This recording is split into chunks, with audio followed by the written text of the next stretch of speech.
This program is presented by Birch Gold Group, the precious metal IRA specialists.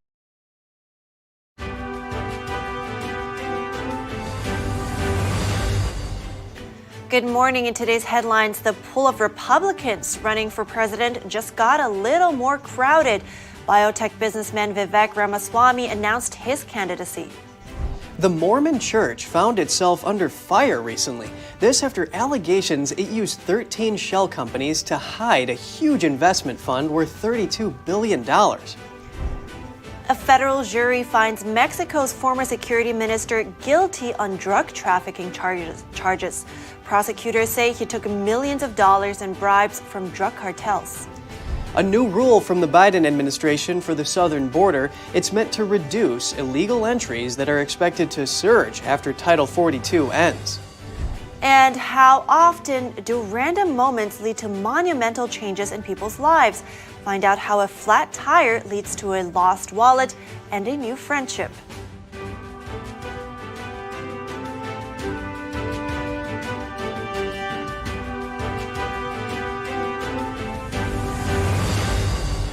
Good morning. Welcome to NTD. I'm Kevin Hogan. Good morning. I'm Evelyn Lee. Today is Wednesday, February 22nd. And today, we start out with someone new throwing their hat into the 2024 presidential race. Vivek Ramaswamy is running for president as a Republican. The biotech entrepreneur is the author of Woke Incorporated, Inside Corporate America's Social Justice Scam. Ramaswamy says that the country is in the midst of a national identity crisis and that faith, patriotism, hard work, and family are on the decline. He says climatism, wokeism, and gender ideology have taken their place. The businessman describes the Chinese regime as the greatest external threat America faces. Ramaswamy says his first move as U.S. president would be to end federally mandated affirmative action. He also says he wants to expose government documents showing state influence in private enterprises. I need to get on the debate stage. And I think the thing we need to do in this country in 2023 is decide on the what. What does the conservative movement stand for? What does the GOP stand for? In 2024, we can decide the who. But if we decide the agenda, we get this right now, that's going to be good for the GOP. It's going to be good for the conservative movement. It is going to be good for this country. Ramaswamy is the son of Indian immigrants. He graduated from Harvard University with a biology degree and later from Yale Law School. He co-founded Strive Asset Management. Politico described Ramaswamy as one of the intellectual godfathers of the so-called anti-woke movement.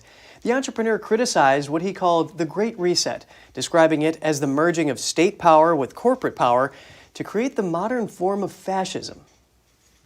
A $5 million fine, 13 shell companies. The Church of Jesus Christ of Latter-day Saints found itself in some hot water recently over a huge investment fund. It has agreed to settle allegations that it tried to hide the fund from the government. NTD's Daniel Monahan has more on the story. The Securities and Exchange Commission says the LDS Church and its investment manager agreed to pay a $5 million fine, connected to the charge that the church hid an approximately $32 billion investment fund. The SEC says the church was concerned disclosing the fund would lead to negative consequences. To settle the lawsuit, the LDS Church agreed to pay $1 million of the fine. Their investment firm, Ensign Peak Advisors, will pay the other $4 million. It all began with a damaging whistleblower complaint filed by a former Ensign Peak investment manager with the IRS in 2019. It accused the church of accumulating about $100 billion in accounts intended for charitable purposes. The complaint further alleged that the church was deceiving its members by keeping their donations instead of using them for charity. Ensign Peak, which is run by the Church of Jesus Christ of Latter-day Saints, reportedly didn't file the correct forms to disclose the investments. The SEC says the investment firm instead created 13 shell companies with the church's blessing and had the shell companies file the forms. However, those shell companies were under the control of Ensign Peak, and the forms were signed by managers mostly employed by the church. An SEC official stated that the LDS Church went to great lengths to avoid disclosing the church's investments. In a statement, the LDS acknowledged mistakes were made and said it now considered the matter closed. Daniel Monahan, NTD News. The Supreme Court heard its first case on Section 230, a law that protects big tech.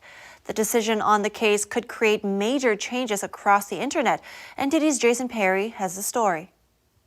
Back in 2015, 130 people were killed in an Islamic terrorist attack in France, including an American college student who was studying abroad, Naomi Gonzalez. Her family later sued Google for recommending terrorist videos on YouTube, which is owned by Google.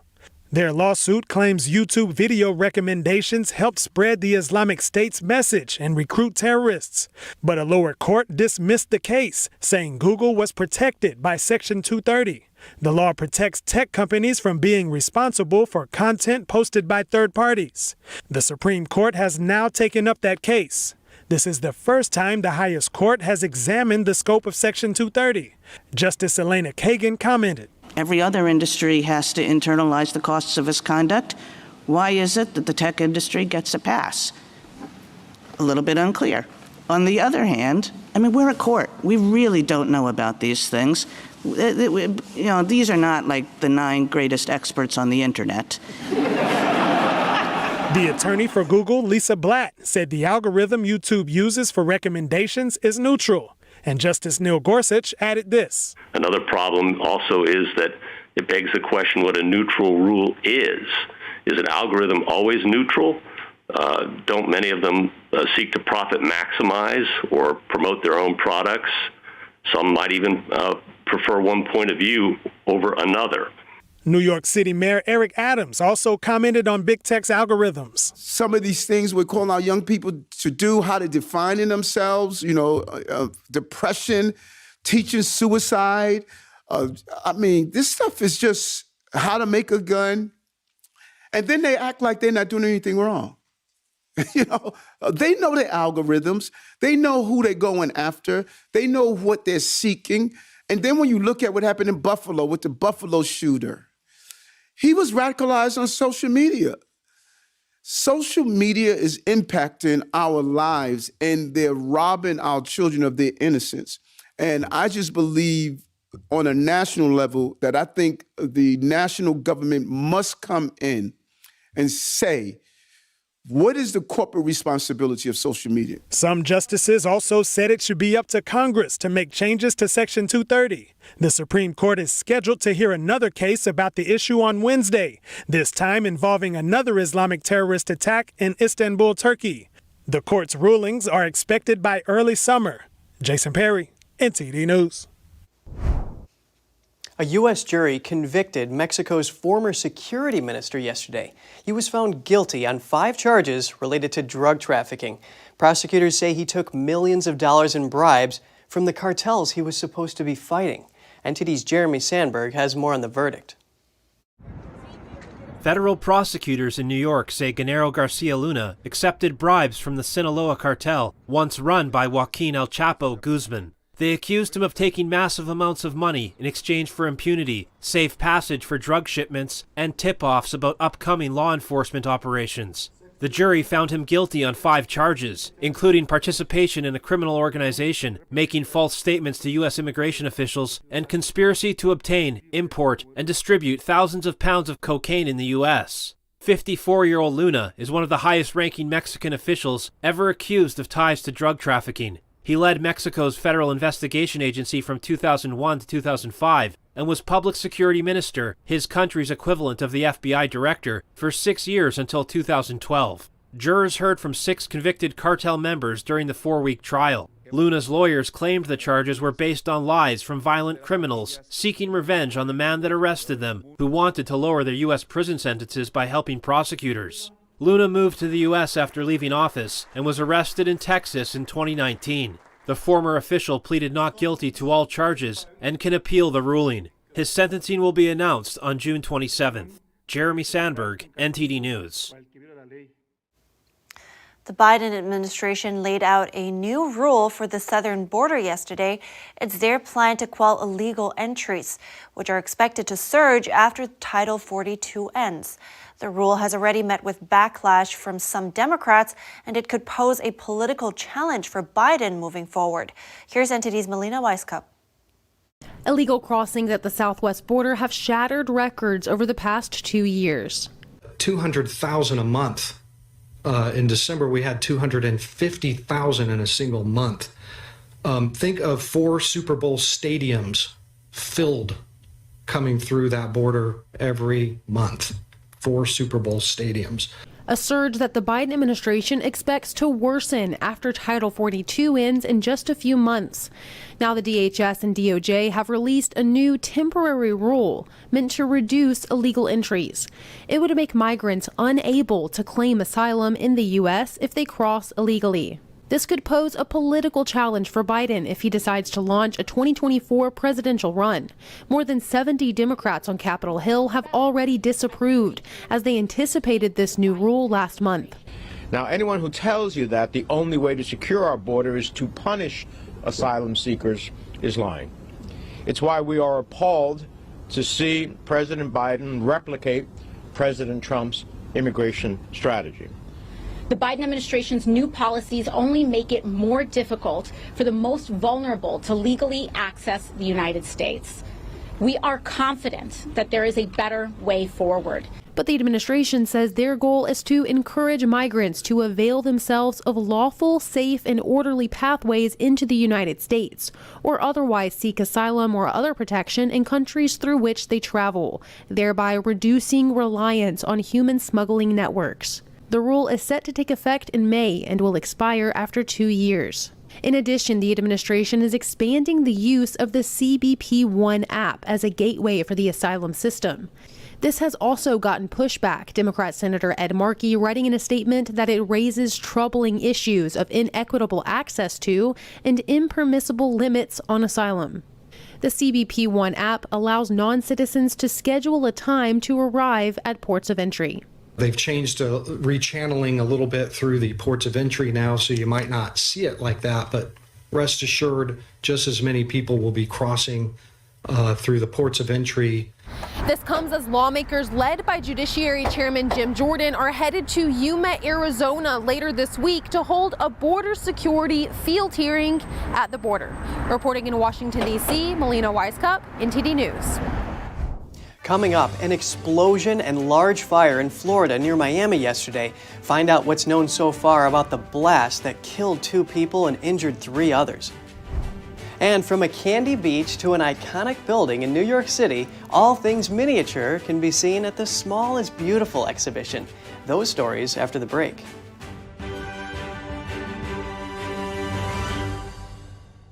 Shenyun Creations, the streaming platform from Shenyun, featuring world-class dance, past programs, and all original music.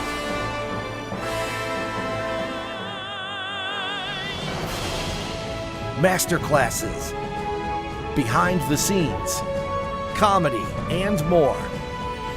Explore ShenyunCreations.com. This is Stephen K. Bannon. I urge you to protect your savings from inflation by diversifying into a physical gold IRA from Birch Gold Group. Simply text the word NTD to 989898 and you'll get a free info kit on gold IRAs explaining everything. You're not going to get it all right. Just make sure you nail the big stuff. Mama! Like making sure your kids are in the right seat for their age and size. Get it right at nhtsa.gov/the-right-seat.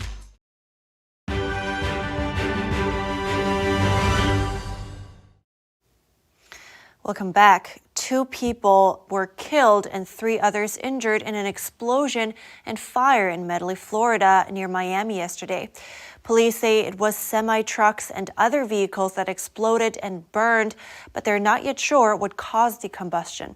2 of the 3 people injured were in critical condition and receiving treatment at a local trauma center. The other was treated at the scene. Surveillance footage at the time shows a massive fireball and black smoke rising into the air. A fuel truck completely engulfed in flames appeared to be the epicenter of the fire. Officials say homicide detectives and an arson unit are conducting the investigation. Medley is an industrial area of Miami-Dade that's near Derails, where another fire has been burning for more than a week. Another train derailment in the Midwest. A Union Pacific coal train derailed in Nebraska. This is the third major derailment in the Midwest in less than a month. A Union Pacific freight train derailed near the town of Gothenburg, Nebraska, early Tuesday morning at around 1:45 a.m. local time. It had around 30 cars carrying coal. Emergency hazmat crews responded to the scene. There were no flames or smoke from the derailment. Union Pacific Railroad said the crash doesn't appear to pose a threat to local residents. The railroad company told media outlets, quote, "No one was injured. Cleanup has begun with heavy equipment on site. An investigation into the derailment is currently underway. This is the third major train derailment in the Midwest in less than a month. On February 3rd, a Norfolk Southern train carrying toxic chemicals derailed in East Palestine, Ohio. About a week ago, authorities confirmed a train derailed near Detroit, Michigan. It was also carrying some hazardous materials. Reporting by Allison Lee, NTD News. Pay for the cleanup. The EPA is ordering Norfolk Southern to do just that after one of its trains carrying toxic chemicals derailed in East Palestine, Ohio. The incident led to evacuations and concerns over contamination in the area. Officials are now working to assure residents that the air and water are safe despite health concerns in the community. Here are the latest details. The disaster resulted in a days-long fire that sent plumes of black smoke into the air and led to the intentional release of vinyl chloride to help avoid a worse explosion. We need our town cleaned up. We need our residents to feel safe in their homes. During a press briefing Tuesday, Ohio Governor Mike DeWine was critical of laws on the books that do not require train companies to notify local governments when hazardous materials are passing through the area. The fact that this train did not qualify under current law requiring the railroad company to make that notification is just absurd. Now this community is caught in the middle as more reports of health problems emerge and officials try to assure people the air and water in this community is safe. The cleanup order, which is legally binding, will require the company to identify and clean the contaminated soil and water resources and reimburse the EPA for services provided to residents and local businesses. So far, the soil under the railroad tracks at the derailment site has been determined to be contaminated. So the tracks will have to be taken up and that soil will have to be removed. Meanwhile, officials open a new clinic Tuesday that will serve residents impacted by the train derailment. Norfolk Southern said they want to do what's right for the residents of East Palestine, issuing a statement saying, "We're committed to thoroughly and safely cleaning this site, and we're reimbursing residents for the disruption this has caused in their lives." The company says it's invested in helping East Palestine thrive for the long term and will continue to be in the community for as long as it takes. Over 1 million gallons of contaminated water have been excavated from the site so far, and around 15,000 pounds of contaminated soil. Norfolk Southern says contaminated soil and water will be transported to landfills and disposal facilities designed to accept them. Mississippi Governor Tate Reeves had some strong words on Twitter yesterday regarding gender reassignment procedures. He wrote that, quote, "sterilizing and castrating children in the name of new gender ideology is wrong." The Republican governor confirmed that he plans to sign a bill to ban cross-sex procedures in the state for anyone younger than 18.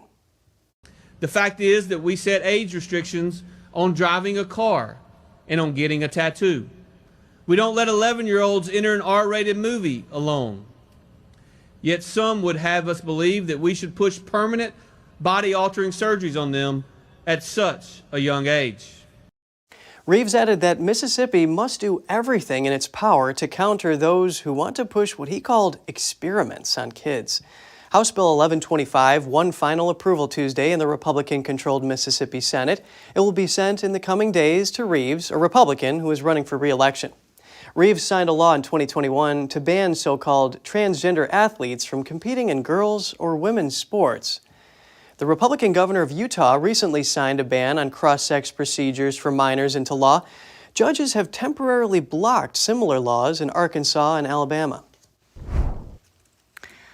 Small is Beautiful. That's an exhibit dedicated to miniature art, and it opened yesterday in New York City.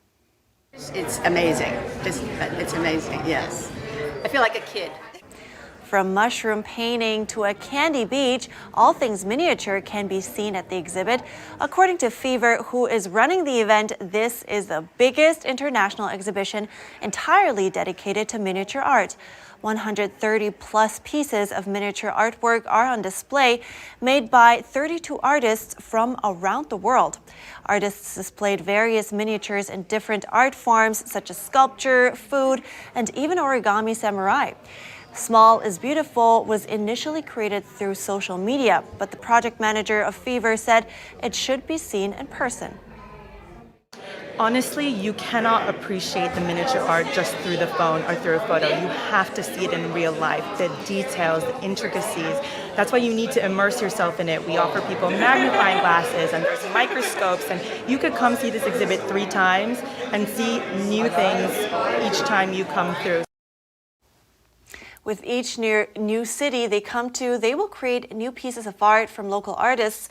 So here in New York City, they added a local artist as well, like the iconic buildings we just saw. That's pretty cool. It looks really detailed. It kind of makes me want to go there and see it myself. Well, this tiny exhibition will run until the end of August this year, so you still have the chance. That's good to know. And one of California's most popular poppy fields is blooming early this year. But the well-known sightseeing spot is now closed to the public. That's because of visitors going off trail and trampling the wildflowers. Now, a creative approach is being taken to let people see the stunning scene up close from a bird's eye view. NTD's Jeremy Sandberg has the story. The beautiful orange glow can be seen from miles, carpeting the hillsides of Walker Canyon near Lake Elsinore in California. Back in 2019, wet weather brought the area what locals call a super bloom. We hadn't seen a bloom this size in over 100 years. This year, similar conditions set the stage for the flower phenomenon. But city officials are on high alert. That's because visitors that surged to the site after it went viral on social media caused permanent damage to the poppy-filled hillsides last time it happened. We saw so many visitors, and there were so many folks visiting that didn't quite keep to the trails and, really just wanted to grab that great photo in the flowers. It created impact to the blooms. Other alternatives have blossomed with the canyons closed in an effort to preserve the habitat, like traversing the fields while hanging from a zip line 200 feet in the air. So here would be a guided tour. You're going to be flying over poppies. You're not going to be laying in poppies or trampling poppies. So far, the strategy has been a hit. It's amazing. It's absolutely beautiful. And with the closures, this is one opportunity that, people can get to actually come and see them up close and personal without actually, stepping all over them. The city of Riverside also set up a live webcam to view the bloom from its website and is planning a virtual drone experience to take viewers up the trail. Jeremy Sandberg, NTD News. Coming up, repairing a flat tire leads a teenage boy to a parking lot where he discovers a lost wallet and a new friendship. That story when we return.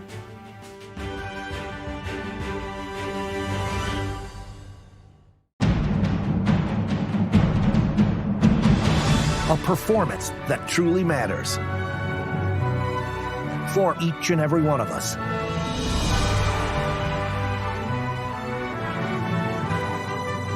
This is what you've been waiting for. See it at least once in your lifetime. Get tickets now at shenyun.com. Communism is evil. Oh, come on. Listen, if you're as tired of the censorship as I am, I've actually got good news for you. Check out epictv.com. It's a brand new censorship-free video platform where you can find not only my show, but other deep documentaries, great programs, and honest movies that bring you the news without all the spin and the fake narratives. So, I'll see you there.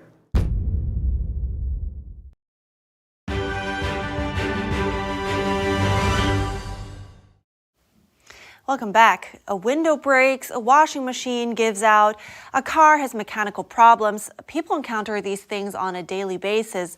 But does a deeper thread of destiny run through such seemingly random affairs? In the next story, you'll hear how a flat tire led to a lost wallet and a new friendship. It was a Sunday night in January. Young Delvante Johnson was on his way to church when fate put an obstacle in his way. Well, January 1st, I hit a pothole in Memphis. That's how it all started. About 10 days later, the college student was on his way to a mechanic, still riding on a spare tire. He needed to withdraw money for the tire repair, so he went to a nearby Walmart. That's when he noticed something unusual. Someone had left a wallet in a shopping cart, a grandmother of 7 from Wynne, Arkansas. I had to pick up some washer fluid, pick up some stuff. So what had happened was I left my wallet in the shopping cart that was in the parking lot at Walmart. Afraid of turning the wallet over to strangers, young Delvante took matters into his own hands, using social media to track Dee down. And what he had done was he found my driver's license with my name and information and my address, and he was on the way to my house to bring my wallet to me. Dee informed Delvante that she was actually in another town visiting a friend. The young man drove over 20 miles out of his way on a spare tire to reach her. They met in a restaurant parking lot. Well, as soon as he pulled up, I jumped out of my car and I said, I want a picture of us because I'm going to share this on Facebook. And I gave him a big hug. I was just relieved. I was grateful. I was pretty emotional because, I mean, just to know that everything I had was in that wallet. And somebody took the time to get it and bring it to me. Dee shared their story on Facebook, and the post went viral.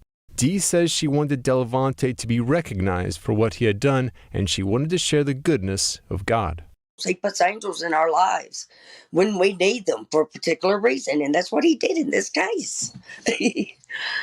Delvante credits the strong parenting of his mom and his faith for the person he is today. It's never too late to give your life to God.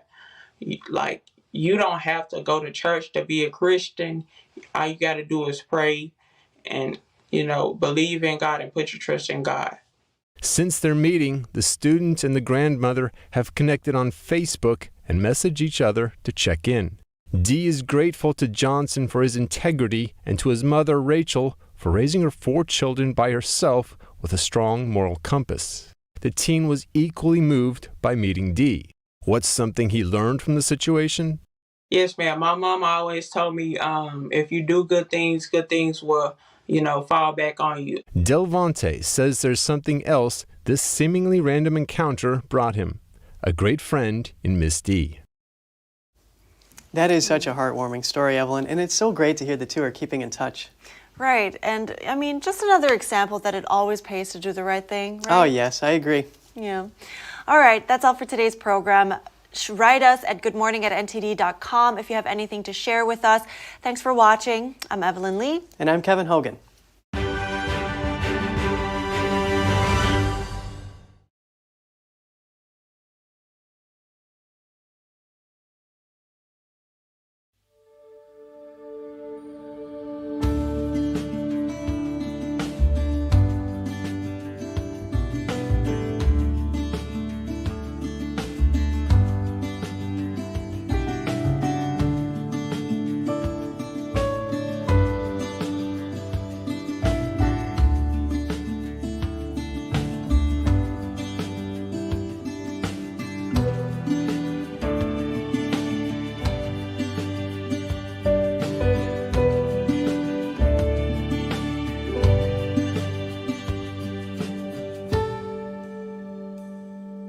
Thanks for watching us on YouTube. Did you know YouTube only keeps selective videos on its platform? So if you want to make sure you get the full picture, just subscribe to our newsletter. Go to newsletter.ntd.com and sign up. It's free.